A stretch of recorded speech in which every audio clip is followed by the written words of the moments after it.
llevándote a las entrañas de uno de los aviones más populares en la aviación civil, el Cessna 172. Bienvenidos a Joyplanes RC. Un avión estándar se compone del fuselaje, las alas, el empenaje, el tren de aterrizaje y la planta propulsora. Pero hay muchos más componentes involucrados. Comencemos con la estructura interna del avión, el esqueleto que sustenta la forma de la aeronave.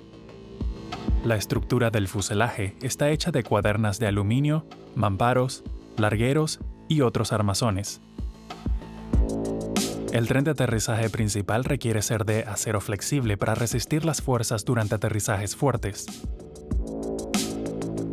Dentro de las alas encontraremos costillas, que proporcionan la forma del perfil alar, largueros que atraviesan toda la longitud de las alas, logrando una gran resistencia, y larguerillos de refuerzo para apoyar aún más la forma del ala. El punto clave aquí es que la forma del perfil alar es muy específica para preservar las características de vuelo de la aeronave y producir sustentación de manera eficiente con la menor resistencia aerodinámica posible.